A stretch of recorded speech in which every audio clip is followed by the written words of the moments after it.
Voilà, la patrouille donc composée de témoins d'un accident. C'est quoi le comportement qu'on doit avoir en tant que badaud ou spectateur? D'abord, ce qui est primordial, c'est votre sécurité. Donc soyez très très attentifs. Pour la police, ce qui est important, c'est d'avoir des témoins. Récolter un témoignage, c'est important, donc restez sur place, toujours en observant les règles de sécurité, et ensuite tenez-vous à disposition de la police. Monsieur Favre, je vous laisse décrire un petit peu ce qui se passe. Il y a votre collègue qui est devant le véhicule. Qu'est-ce qu'il est en train de réaliser? Donc les lieux ont été sécurisés. Maintenant, il essaye de pénétrer dans le véhicule. Il essaye de discuter avec la personne qui est bloquée. Il ne va pas pouvoir pénétrer dans l'habitacle. Un premier contact visuel est établi. Et là, en parallèle, son collègue va... La région. Là, en l'occurrence, c'est l'ambulance de nos collègues du Haut-Valais qui joue pour la deuxième fois la sanité d'Obervallis.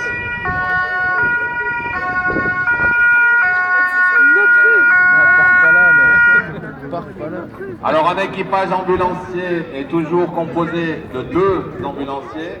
On peut avoir une stagiaire et le médecin qui va sortir de l'avant-croix du véhicule, en principe, fait partie de l'équipage SMUR, le secours mobile d'urgence et de réanimation. Vous voyez qu'il prend premier contact avec le chef de la patrouille, l'ambulancier qui a le gilet bleu et l'ambulancier leader. Vous voyez que ça se concerte, on essaye de trouver une solution. Toujours le patient. C'est quoi le temps d'intervention une fois que la balle a été passée? Ça dépend beaucoup du lieu d'intervention de l'accident par rapport à la situation géographique de la base de l'ambulance. En principe, on a un délai de réponse de 15 minutes à 20 minutes qui est demandé par l'Interassociation Suisse de Sauvetage. Ok, alors on voit que maintenant il y a un troisième corps de sauveteurs qui arrive. Ça c'est votre équipe, Monsieur Favre. Qu'est-ce qu'ils font là maintenant? Tout à fait, donc c'est les corps de sapeurs-pompiers, ils sont responsables de tout ce qui est la sécurité du site. C'est-à-dire que la personne que vous voyez avec le gilet orange, qui est l'officier de désincarcération, est lui responsable de toute la sécurité du site pour tous les intervenants. C'est-à-dire s'il y a quoi que ce soit comme danger, c'est lui qui va dire non, on ne peut pas encore accéder dans le véhicule, et lorsque le véhicule sera sécurisé, eh ben, on pourra laisser rentrer quelqu'un à l'intérieur. Il y a juste une chose qu'il faut penser également, c'est que les corps de sapeurs-pompiers sont alarmés systématiquement pour tous les accidents de circulation avec personnes blessées non incarcérées. Alors vous allez voir une personne qui va se faire shooter par une voiture sur la chaussée, ben, les pompiers vont arriver. Elle est là pour plusieurs missions, la sécurité, pour prêter également le secours à la personne qui est accidentée. Alors, il y a quelque chose qu'on peut constater, même si c'est un exercice, une démonstration. Chacun sait ce qu'il doit faire, c'est calme, c'est précis. Vous pouvez nous en parler un petit peu plus? Tout à fait, donc on a plusieurs cours, des exercices où on entraîne toutes les techniques d'incarcération. Il y a juste une chose que j'aimerais apporter comme précision, vous êtes rendu compte, on l'a cité tout à l'heure. Alors, on reste sur les pompiers parce qu'on voit que c'est eux qui s'activent. Qu'est-ce qu'ils sont en train de faire maintenant avec le véhicule? Actuellement, ils sont en train de le sécuriser, déjà de stabiliser, puisque toutes les manœuvres qu'on va faire sur le véhicule, tous ces déplacements vont se répercuter sur le patient. Donc actuellement, on est en train de caler, on prépare également pour enlever les vitres, pour faire les accès. Là également, on a de la chance, c'est qu'une voiture, on arrive rarement sur l'accident de circulation avec un véhicule qui est comme ça en bon état. L'instrument de poids il est démoli, plutôt comme la voiture bleue qui est devant. Donc la sécurité du calage, on aura également le premier travail qu'on va faire, c'est la sécurité du site, c'est-à-dire la pose de cliopans. En général, c'est fait par la police. On a notre propre sécurité avec des gilets de signalisation ou des vestes qui sont équivalentes aux gilets de signalisation. Vous voyez que tous ont des gants de travail, mais dessous ces gants de travail, ils ont également des gants sanitaires. Et l'accidenté dans tout ça, il est dans quelle situation? Quand vous voyez qu'actuellement il est toujours seul dans le véhicule, il voit qu'il y a beaucoup de personnes qui s'affairent autour de lui, il a toujours un contact visuel avec ce qui se passe à l'extérieur et en principe il y a toujours quelqu'un qui essaye de le rassurer, de lui montrer qu'il ne risque rien et qu'on va essayer d'aller au plus vite pour l'approcher et puis pour pouvoir sortir de cette... Maximum d'éléments ensuite pour le constat et pour l'enquête. On revient aux pompiers parce qu'on voit que c'est eux maintenant qui ont pas mal de travail. Qu'est-ce qu'ils sont en train de faire? Alors actuellement, ils sont en train de faire un accès pour le patient pour que le médecin ou l'ambulancier leader puisse accéder au patient pour faire l'évaluation clinique de son patient. Il y a juste une chose également qu'il faut savoir, c'est que sous cette intervention, c'est pas la police, c'est pas l'ambulancier, c'est pas les pompiers qui vont commencer l'intervention, mais c'est l'état du patient. Si l'ambulancier décide qu'il faut faire une évacuation d'urgence parce que c'est vital pour le patient, on va faire le nécessaire. Après, on a plus ou moins de tous les patients dans l'accident.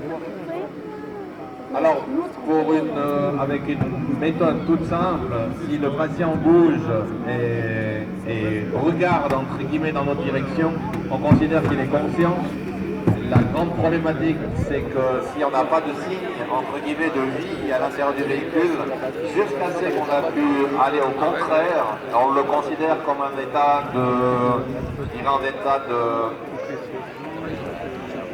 d'inconscience, pardon.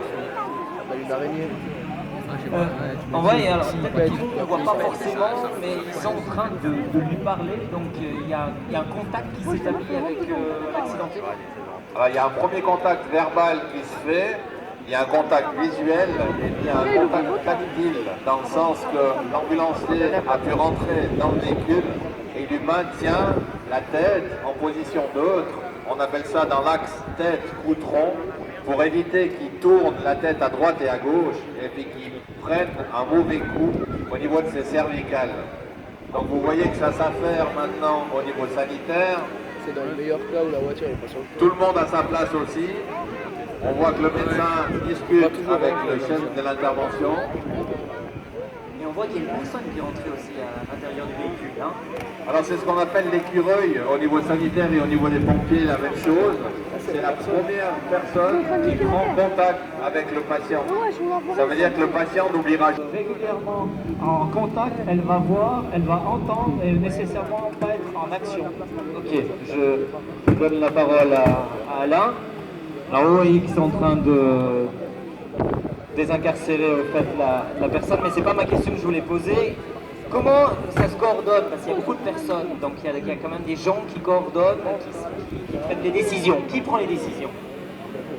Dans chaque intervention, on a un désavantage au niveau des ambulanciers, c'est qu'on n'est pas hiérarchisé. La police est ordonnée, le sapeur-pompier est ordonné, mais dans une désincarcération, il y a toujours un responsable de chaque partenaire.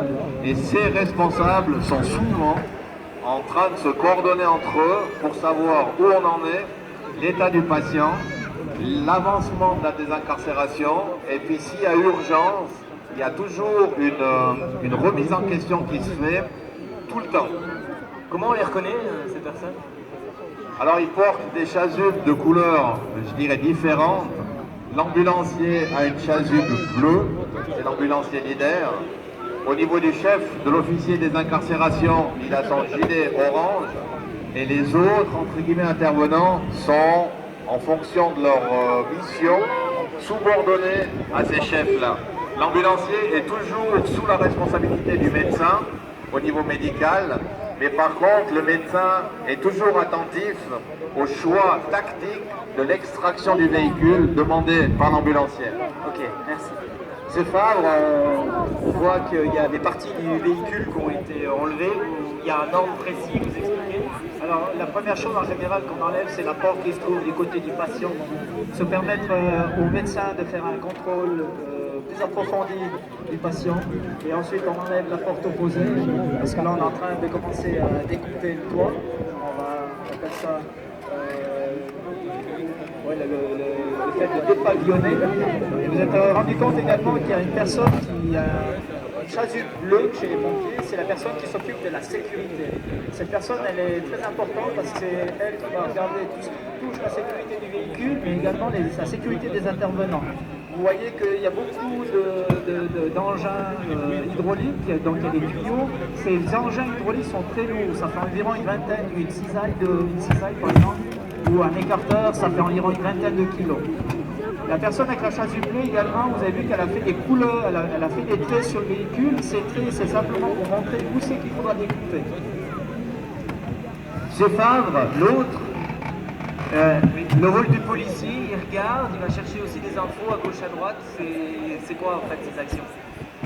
C'est vrai que la police a fait un rôle de spectateur, mais pour nous, ce qui est important, c'est vraiment de savoir déjà à qui on a affaire. Pour découvrir l'identité de la personne, de l'impliqué. Donc on va essayer de trouver des papiers dans le véhicule. Bon, en général, les véhicules sont équipés de plaques. C'est pas le cas aujourd'hui pour la démo, mais en général, on découvre assez vite qui est le propriétaire ou le conducteur du véhicule. Donc pour nous, c'est important d'identifier rapidement les proches qui puissent avoir des nouvelles. Et ensuite, nous attendons la fin de l'intervention. Il y a tout ce qui concerne la circulation autour du site, ce qui est important pour nous, éviter d'autres problèmes en fait et bloquer cette voie pour que les gens puissent travailler en sécurité. Donc souvent les premiers arrivés et les derniers à partir. C'est tout à fait juste. C'est le rôle de la police, parfait. On revient aux pompiers. Ils en sont où? Là, ils sont en train de faire l'accès côté du chauffeur. Vous voyez que le passager, enfin la personne incarcérée a sur elle une couverture de protection. Cette couverture de protection, elle a beaucoup évolué avec les années, puisque au départ on employait une couverture en laine. Le problème de la couverture en laine, c'est qu'on ne voit rien, et quand on entend des bruits, c'est toujours un petit peu surprenant. Cette couverture, elle est équipée d'un paravent blanc, mais qui est avec la possibilité de voir à travers. Donc la personne, elle voit toujours ce qui se passe sur l'extérieur. Et cette protection prend en compte la personne qui est blessée, mais également l'écureuil. L'écureuil restera toujours en contact avec et expliquera ce qui se passe. De même que les personnes qui coupent ou qui emploient les écarteurs, systématiquement parlent et disent ce qu'ils font pour avertir le patient. On arrive là dans un cas de figure où l'équipage est au valaisan. Notre compagnie est principalement faite de personnes de langue française et on voyez que même là, on arrive toujours à se comprendre. Alors c'est une question que j'ai aussi posée ce matin. Est-ce qu'ils se connaissent entre les personnes dans les régions? Oui, bien souvent les intervenants se connaissent. Ils interviennent régulièrement sur des accidents, sur des événements, donc les gens se connaissent relativement bien. Et ça facilite bien évidemment ensuite le bon déroulement de l'intervention. Ça crée des liens aussi entre les personnes, j'imagine, même si c'est des moments des fois techniques et difficiles. Oui, tout à fait. Il y a l'aspect professionnel et en dehors, on essaye aussi de se rencontrer pour mieux se connaître. On vient à l'exercice. Je vois un pompier avec une... Est-ce que vous en avez parlé, monsieur Favre, le pompier avec la pipette là, remplie d'un liquide? Oui, tout à fait. Donc c'est une bouteille d'eau correspondant à une bouteille d'eau distillée, mais en réalité c'est pas pour ça. C'est qu'actuellement on va commencer à découper le pare-brise. Et le problème quand on va découper le pare-brise, il y aura des bouts de verre qui vont partir dans l'air et ces bouts de verre vont rentrer dans les voies respiratoires et dans les parties qui sont blessées et qui créent des infections par la suite. Donc cette eau, elle est simplement pour fixer cette poussière de verre afin d'éviter d'avoir des problèmes par la suite. Donc on a dit plusieurs fois dans l'exercice, la priorité c'est le patient, c'est la personne qui est à l'intérieur du véhicule. Alors on veut le protéger. Tout à fait, pour nous c'est toujours la priorité, c'est le patient, c'est la priorité Alors, ça doit être quand même un peu stressant si on entend qu'on a accidenté, on a toujours l'écureuil, c'est comme ça qu'il s'appelle. C'est quoi réellement? Alors le rôle de l'écureuil, c'est d'accompagner le patient tout au long de l'intervention à l'intérieur du véhicule. Vous voyez qu'on a déposé une petite couverture, il est dessous avec lui, donc il faut aussi penser à cet état de stress actuel qu'il a au moment de la désincarcération. Donc il est chargé vraiment de penser avec lui tout le temps, pressé de partir. C'est mieux, ouais, c'est mieux, ouais.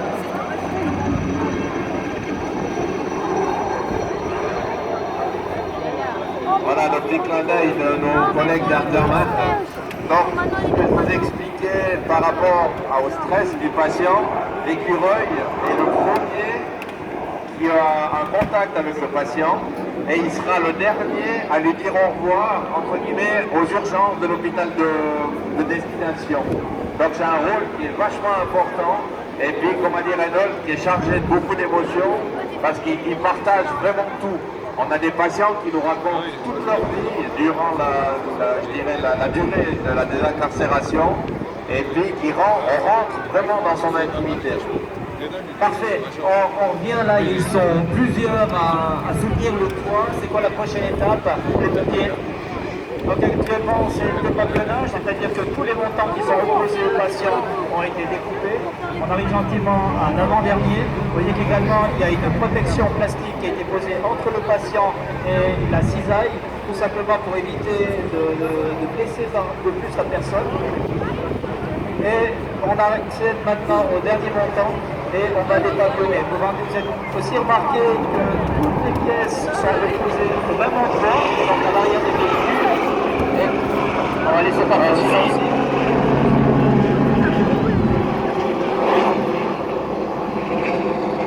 Voilà, toutes les pièces sont posées à la même place. Ça permet d'avoir une certaine propreté du site. Et puis dès que c'est prêt, ils vont se coordonner, lever le toit et l'amener sur les lits avec les autres. On parlait respect, hygiène, sanitaire, environnement, on voit que c'est super propre comme on y travaille. Quelques mots là-dessus. Alors oui, au niveau sanitaire, on doit rester dans une hygiène entre guillemets irréprochable.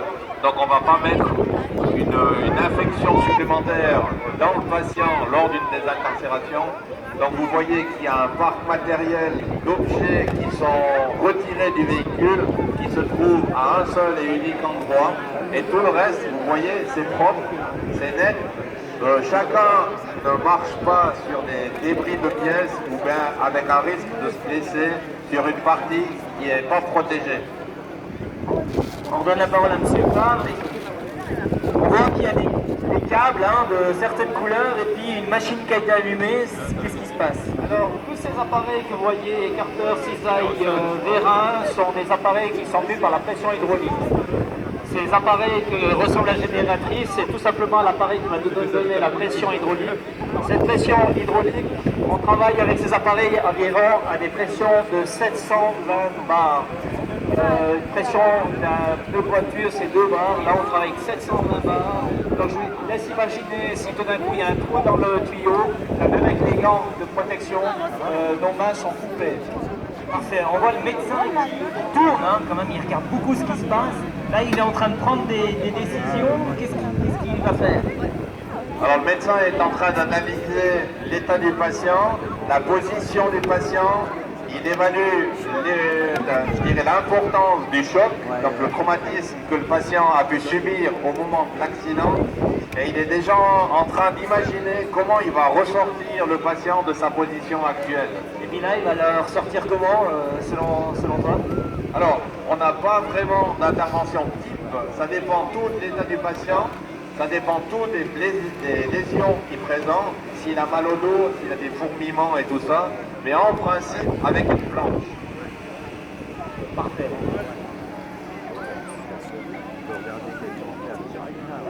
Donc pour autant que l'accidenté soit réveillé, s'il n'est pas réveillé, je peux vous dire qu'on va faire une extraction rapide, on ne va pas le laisser là, parce qu'assis dans cette position, dans le véhicule, on ne peut rien faire. Donc là, on va prendre contact avec l'officier des ACA en lui disant, écoute, on change de tactique, maintenant c'est urgent, extraction rapide. On passe la parole à M. Favre, on ne voit pas très bien parce qu'on est plutôt côté Sion. Et qu'est-ce qu'ils ont fait devant les pieds de l'accidenté? Là maintenant, on a découpé tout simplement le montant A pour donner du faible et à l'aide d'un V1 du côté droite et avec l'écarteur côté gauche, on va relever le tableau de bord pour libérer les jambes. Il y a une chose qu'il faut aussi savoir, c'est que dans ce cas de figure, aujourd'hui, il commence à pleuvoir. Plus on va laisser longtemps la personne dans le véhicule, plus on va avoir des dangers, des fois perdus. Donc il faut prendre les bonnes décisions en équipe, et puis vraiment être coordonnés, vraiment tous ensemble. Hein. Donc on voit que chacun est attentif au travail qu'il fait, mais chacun est aussi attentif au travail de l'autre. Si quelqu'un loupe quelque chose, il y a toujours une petite main sur l'épaule qui lui dit écoute, comme a dit Reynolds, pense au froid, il pleut, est-ce que tu veux que je te le couvre, etc. etc. C'est vraiment, et vous le voyez autour de la voiture, un travail d'équipe. Il brave la tempête, quoi qu'il arrive. Ok, on est en train de protéger au fait le patient. La prochaine étape, c'est quoi, Alain? Alors la prochaine étape, c'est vraiment lui dégager les membres inférieurs. Il peut avoir les pieds pris dans les pédales. L'action des pompiers qui consiste à faire basculer le moteur vers l'avant, c'est ouvrir l'espacement qu'il y a au niveau des pieds pour permettre une extraction avec la planche en action. Parfait, je vais donner juste une information, pas maintenant, vous avez l'écho. Je vais juste vous donner une information par rapport à ce qui va se passer par la suite. Je vous ai dit, on a avancé pas mal le programme. Si les conditions météorologiques veulent, on va faire le sauvetage spécialisé avec l'hélicoptère côté falaise et les conducteurs de chiens à 15h30. Donc, restez patients, restez avec nous, bravez la tempête, la météo avec les secouristes. Et si tout se passe bien, d'ici une demi-heure, on peut faire la 4e et dernière démonstration. On revient à l'exercice. On voit qu'on prend pas mal soin du patient quand même, parasol. Alors vous avez une excellente vision de ce qu'on appelle le patient au centre des préoccupations. Vous voyez qu'à la limite, il est chouchouté, il y a beaucoup de monde autour de lui.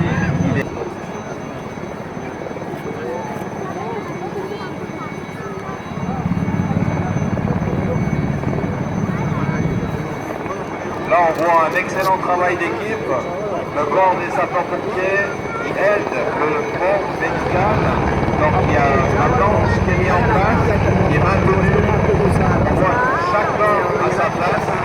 Le patient est toujours informé de ce qui va se passer. Il n'y a rien de plus terrible de participer à une action et que le patient soit surpris. Donc, chacun se prépare. Et l'étape suivante, c'est de faire glisser le patient vers le haut, ce qui va se faire dans les secondes qui viennent. Vous voyez que le médecin est là pour coordonner, sécuriser au moyen de sangle et installer sur le brancard. Ce qui est génial dans cet exercice, c'est qu'on voit que chacun connaît son rôle. Comme c'est des personnes des fois qui changent, j'imagine qu'il y a beaucoup de formations ou d'exercices. Qui c'est qui peut m'en parler un petit peu? Il y a énormément maintenant d'exercices combinés qui se font entre les sapeurs-pompiers, les ambulanciers. Dernièrement, on a intégré la police dans nos exercices de prise de décision. Donc on voit que c'est une collaboration étroite entre les partenaires Feu Bleu. Un vrai travail d'équipe, comme moi je dis. Un vrai travail d'équipe dont on peut saluer le professionnalisme des sapeurs-pompiers qui sont, comme a dit Reynolds tout à l'heure, des volontaires. Alors, qui peut me décrire ce qui se passe avec le patient, Alain, parce qu'on est toujours dans le sanitaire là? Ben voilà, le patient a été installé sur la planche, position horizontale, il est installé sur le brancard, il va être sécurisé au moyen de la sangle araignée, ce qui va le protéger d'un freinage dans l'ambulance pour éviter des nouvelles blessures qui seraient dues à un freinage d'urgence d'un automobiliste qui n'aurait pas compris l'intention de l'ambulance qui circule en urgence. Alors, une fois qu'il est sécurisé, il va où? C'est logique, mais... Alors, c'est logique, mais on va le mettre à l'abri à l'abri des regards, à l'abri de la météo. Aujourd'hui, une fois qu'il est dans l'ambulance, il va recevoir des soins plus agressifs, pose de voie veineuse, check complet au niveau de l'électrocardiogramme, des Accompagné bien sûr de l'écureuil qui reste jusqu'à la fin totale. Alors l'écureuil, lui, va pas le lâcher. Il lui, je dirais, lâcherait la main au moment où il quittera, lui, le box des urgences. Le patient va être évacué. C'est quoi le travail des pompiers avec donc c'est le travail de rétablissement, c'est-à-dire qu'on a probablement mis du produit absorbant sous le véhicule. On va récupérer ce produit absorbant, on va remettre du matériel qu'on a découpé dans le véhicule. Et puis par la suite, du moment que la voiture sera évacuée par le dépanneur, on va donner encore normalement un peu de budget et on va laisser la police finir son travail. Et la police va terminer avec, on va parler plusieurs fois, mais on peut le répéter.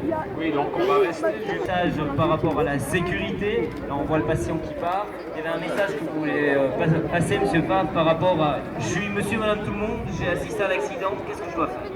Ce qui est important, c'est comme on l'a rappelé au début, donc il faut rester sur place, vous mettre à disposition de la police, qu'on puisse recueillir votre témoignage, avoir un maximum d'informations sur le déroulement de l'accident. Parfait, merci. Le boulot il est fini, là, les messieurs? Le boulot il est fini? Il est presque terminé. C'est Favre? Pour moi, oui, le travail, maintenant, moi, ils sont en train de faire le rétablissement du véhicule, ils enlèvent le matériel qu'ils ont mis dessous le calage, et puis pour nous, l'intervention arrive à bout touchant. Parfait, alors je crois qu'on peut applaudir bien fort les intervenants. On va faire un super boulot. Et je remercie les deux, messieurs Favre et monsieur Rittiner, pour leurs commentaires de spécialistes. Je vous laisse un petit moment de répit pour aller vous restaurer, chercher une boisson, de quoi manger, vous abritez quelques moments. Ne partez pas, d'ici 25 minutes, on fera la